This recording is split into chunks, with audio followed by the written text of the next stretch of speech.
निर्णायक इच्छा। स्वामी राजेंद्र देव महाराज कहते हैं, किशोर का प्रश्न मैं क्या बनूं नहीं, उसका गहरा प्रश्न होता है मैं हूं कौन। यही प्रश्न उसे समाज, धर्म, विज्ञान, भावना, प्रेम, क्रोध, विद्रोह हर स्तर पर ले जाता है। यह भीतर से एक सृजन करता है और लेकिन समाज उसे अनुशासित देखना चाहता है, अनुशासित देखना चाहता है। यह उड़ना चाहता है पर उसे बांध दिया जाता है। इस अवस्था में इच्छाओं को ध्रुवों में बढ़ जाती हैं, दो ध्रुवों में बढ़ जाती हैं, बाहरी आकर्षण और भीतरी पुकार। एक और फैशन, दोस्ती, प्रेम, प्रतिस्पर्धा और आत्मा अभिव्यक्त की चाह है। दूसरी ओर जीवन का उद्देश्य जानने की अनकही बेचैनी है। मनोविज्ञान इसे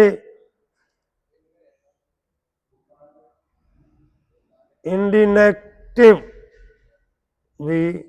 रोल्स कॉन्फोशन की अवस्था कहते हैं, जब किशोर स्वयं को एक भूमि में ढालना चाहता है पर असमंजस से भरा होता है। पौराणिक दृष्टांतों में एकलव्य इसका प्रतीक है। उस दौड़ को पाने की इच्छा त्याग और आत्म बलिदान का मार्ग बनती है। कृष्ण किशोर अवस्था में ही मथुरा जाकर अत्याचार का अंत करते हैं। यह साहस और पहचान की उच्चतम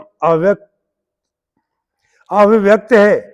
ऐसे उदाहरण बताते हैं कि यदि किशोर को उद्देश्य मिल जाए तो वह चमत्कार कर सकता है, लेकिन आधुनिक समय में यही अवस्था सबसे अधिक भटकाव वाली हो जा सकती है। सोशल मीडिया, तुलना, दबाव, कैरियर की चिंता और प्रेम की अधूरी समझ इच्छाओं को भ्रमित करती हैं। परिणाम स्वरूप आत्मा भीतर चिल्लाती है, कोई मुझे समझे। दुर्भाग्यवश उसे ताने मिलते हैं, मार्गदर्शन नहीं। स्वामी राजेंद्र देव जी महाराज स्पष्ट कहते हैं कि किशोर को नियंत्रित मत करो, उसे समझो, उसके साथ संवाद करो। यह अवस्था प्रश्नों की है और उसे उत्तर चाहिए। प्रेमसेन के डर से जब किशोर को जीवन का उद्देश्य दिखाया जाता है और आत्मा की भूख को पहचाना जाता है, तब वह किसी भी दिशा में सृजन कर सकता है। वह वैज्ञानिक भी बन सकता है, संत भी, योद्धा भी। इस अवस्था में इच्छाओं को दिशा देने का सर्वोत्तम मार्ग है सम्मान, साधना और स्वावलंबन। उसे अकेला मत छोड़ो, उसे सुनो, उसे सिखाओ कि इच्छा केवल पाने की नहीं, कुछ बनने की भी हो सकती है। उसे बताओ कि जीवन केवल कैरियर नहीं, एक आध्यात्मिक यात्रा भी है। सारांश रूप में किशोर अवस्था वह मोड़ है जहां पहचान की भूख चरम पर होती है। आत्मा पहली बार स्वयं को जानने का प्रयत्न करती है। यह संघर्ष जितना भीतर है उतना ही बाहर भी।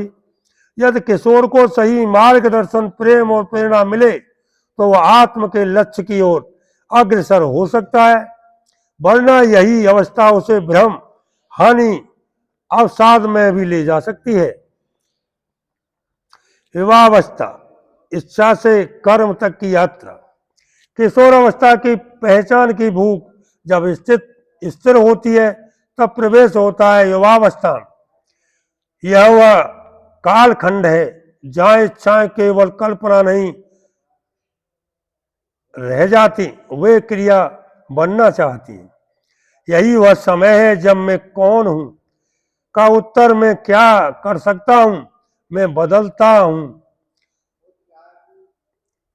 है। युवावस्था इच्छा की ऊर्जा को कर्म में बदलने की उम्र है। यही वह अवस्था है जहां स्वप्नों को जमीन पर उतारने की चुनौती सामने खड़ी होती है। स्वामी राजेंद्र देव जी महाराज कहते हैं, युवा वह नहीं जो जवान है, युवा वह है जो जागरूक है। उसकी इच्छा केवल व्यक्तिगत नहीं होती, वह समाज और राष्ट्र को बदलने की हिम्मत रखती है। इस अवस्था में 3 प्रमुख इच्छाएं प्रकट होती हैं।